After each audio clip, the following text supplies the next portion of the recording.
like to grow on Twitter or any social media platform, it comes down to two things. It really comes down to content and it comes down to distribution. So what do I mean by content? Okay, content, why do you buy anything from someone on social media, or why do you follow anybody on social media? It's because they're valuable in some way. And the way, you have all these people like, oh, give value is like, that's all they say. It's a cute soundbite, but what does that mean? What does giving value mean? Right. Well, solving pain points or helping people get to a desired outcome. Like really that at the end of the day, that's what everything is. Like we're all just like chemicals, right? So if you can solve people's pain points, then they're like, oh, damn, this is very valuable to me. I'm going to follow this person. Or if you can get them to a desired outcome, they're like, oh, that's very valuable.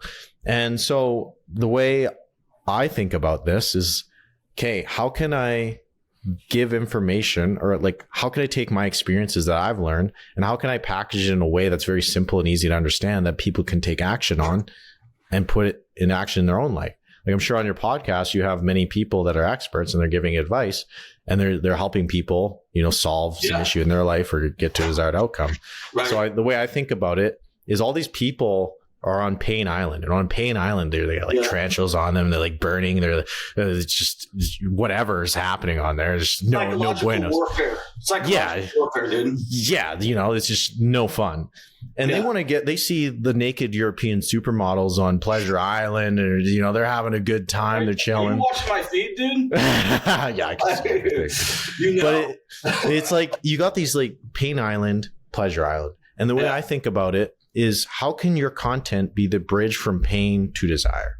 That's really all it is, and that's what I think is valuable. So when you create content, I always keep in mind, okay, what's the reader's pain points or what's the desired outcome? And how can I craft content that gets them there? And then there's going to be different formats for that. So, maybe it's Instagram and videos will work better for that. Or maybe it's LinkedIn and, written posts will get or deliver that better.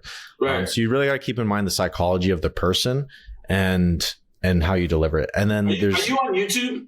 Yeah, I just started on YouTube 4 months ago. That's a freaking mother of a deal to grow on there. That's a trend. I just reviewed all my stuff today and I'm like, I am missing every thing on this thing.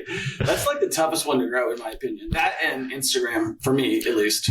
I think short term it's harder to grow, but I think long term, man, it is unreal because the lifespan of content is so large. Like I posted content 4 months ago, and that's continuing to grow.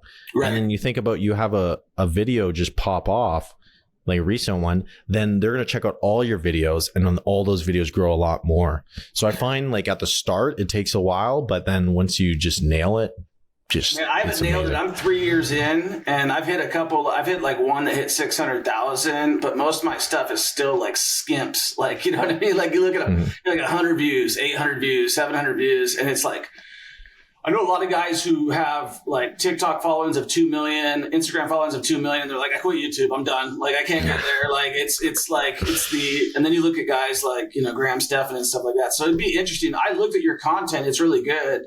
I thought you did an excellent job. And I was like, man, this guy doesn't post a ton and he gets a ton of like engagement and followers. So you believe more in quality versus quantity, right? Yeah. When it comes to YouTube, my main thing is like do as much as possible, but don't sacrifice quality. And for me, that's one a week. I think that's a good pace.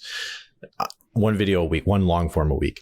Right. But yeah, like with YouTube, I think of Mr. Beast. Like, that guy knows everything about YouTube, but he talks about it's better to have, fewer videos that are higher quality, put more effort into it, even if it's one a month. Do that opposed to like doing every day, and it's like it's more that might have rapid just fire with me. Like all this like I'm just such a grinder. I just like, you know what, let's just bang it out. Let's bang out another one. You know what I mean?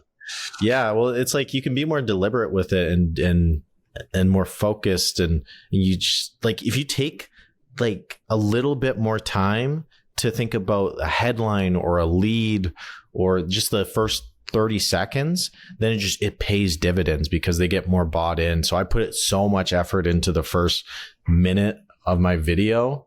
And then once they're bought in, it just makes it way easier.